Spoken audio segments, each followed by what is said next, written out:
Hello everyone, my name is Jason and I want to quickly show you the possible side effects and dangers of allowing your pool's water quality to deteriorate and not carefully and precisely following the plans of a professional pool company's advice when trying to correct the problem. This can quickly lead from having just a dirty pool to a broken mess that can lead to other unexpected consequences, which I'll get into in just a moment. First and foremost, a leak this severe can cause a rush of water that completely erodes the ground around it, and you run the risk of affecting the foundation of your home. I think we got very lucky in this case as we quickly acted to use garden hoses and siphon water down to the culvert in our front yard, which fortunately was at a lower elevation. This now leads us to our next possible hazard.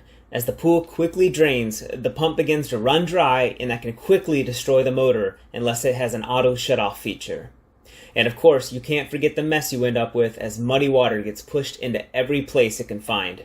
The force of the water even sent our pool supply storage container into the middle of the yard, and that's not so much of a concern, but imagine if someone was standing right next to this pool when this happened. That could be very dangerous. And now to explain how I think we went from a dirty pool to a broken pool.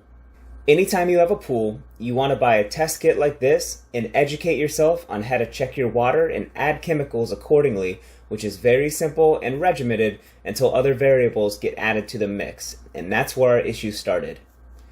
Our problems began when we would come home from spending a day out at our local lake, and instead of rinsing off, we would jump right into the pool. According to the man at our local pool supply store, this is what introduced phosphates into our pool.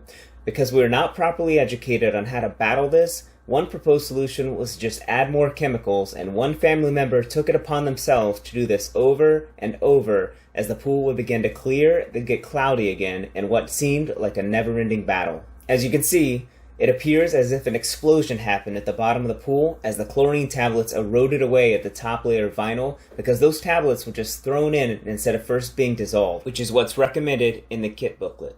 Although this is talking about acid, I think it applies for chlorine tablets as well, since they are very corrosive. Within a few weeks, we were having tubes deteriorate, and our pump was no longer running efficiently as phosphates and bacteria built up inside. Backflushing would resolve it, but only temporarily. After this went on for over a month, and the problem not seemingly resolved, only temporarily corrected, we came home to a pool that ripped apart at the seam. While it is possible this is a manufacturer's defect, it is also highly likely that the chemical imbalance led to corrosion and a weakening of the vinyl liner until the most susceptible part, the seam, gave way to these effects. So, take our mistake as a good lesson that if what you're doing to resolve an issue with your pool isn't working, then it's better to pay a professional to get things back on track. That upfront cost will be considerably less than the cost of replacing the destroyed pool liner, a burnt out pump, or worst case, injury to someone or structural damage to your house. I hope this video helps, and please feel free to comment and give us a thumbs up to get this video in front of more pool owners who want to educate themselves on pool maintenance from a what not to do perspective. Thank you for watching.